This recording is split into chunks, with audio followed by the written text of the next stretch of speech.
ಜೈ ಶ್ರೀರಾಮ್.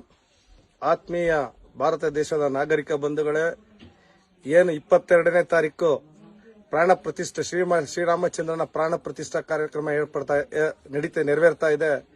ಈ ಎಲ್ಲ ಒಂದು ಕಾರ್ಯಕ್ರಮಗಳಲ್ಲಿ ನಾವುಗಳೆಲ್ಲರೂ ಕುಟುಂಬ ಸಮೇತರಾಗಿ ಭಾಗಿಯಾಗೋಣ. ಈ ಹೋರಾಟದ ಹಿಂದೆ ಸಾಕಷ್ಟು 500 ವರ್ಷಗಳ ನಿರಂತರ ಹೋರಾಟದಿಂದ ಇವತ್ತು ಶ್ರೀರಾಮಚಂದ್ರ ಬಾಲರಾಮನ ರೂಪದಲ್ಲಿ ಇವತ್ತು ಅಲ್ಲಿ ಪ್ರತಿಷ್ಠಾಪನೆಗೊಳ್ತಾ ಇದ್ದೇನೆ. ಇದು ನಮ್ಮೆಲ್ಲರ ಸೌಭಾಗ್ಯ. ನಾವು ಹಿರಿಯರು ಏನು ರಕ್ತ ಚೆಲ್ಲಿದ್ರು ಇವತ್ತು ಅದರ ಪರಿಣಾಮವಾಗಿ ಇವತ್ತು ಒಂದು ಸುದೀರ್ಘ ಹೋರಾಟದ ನಂತರ ಇವತ್ತು ರಾಮ ಅಲ್ಲಿ ಪ್ರತಿಷ್ಠಾಪನೆಗೊಳ್ತಾ ಇದ್ದಾರೆ.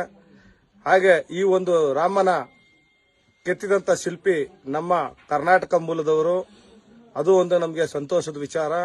ಹಾಗೆ ಆ ಕಲ್ಲು ಸಹ ನಮ್ಮ ಇದೇ ಹುಣಸೂರು ಚಾಮರಾಜನಗರ ಮೈಸೂರು ಜಿಲ್ಲೆಯ ಹುಣಸೂರು ಭಾಗದಿಂದ ಆ ಒಂದು ಕಲ್ಲು ಸಹ ಶಿಲ್ಪಿ ಆ ಕಲ್ಲನ್ನು ಆಯ್ಕೆ ಮಾಡಿ ಇವತ್ತು ಬಾಲರಾಮನ ಮೂರ್ತಿಯನ್ನ ಕೆತ್ತಿದ್ದಾರೆ. ಇದು ನಿಜಕ್ಕೂ ನಮಗೆ ಕನ್ನಡ ನಾಡಿನ ಜನರಿಗೆ ಸೌಭಾಗ್ಯದ ವಿಚಾರ.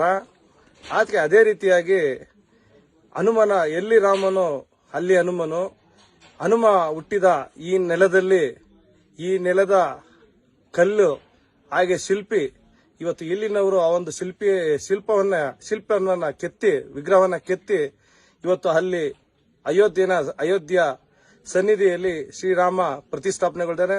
ನಮ್ಮೆಲ್ಲರಿಗೂ ನಿಜಕ್ಕೂ ಸಂತೋಷದ ವಿಚಾರ.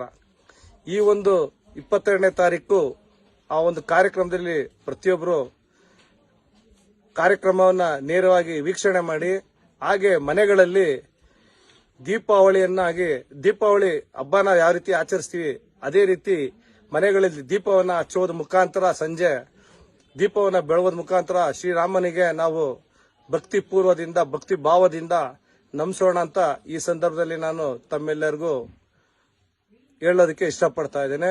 ಜೈ ಶ್ರೀರಾಮ್.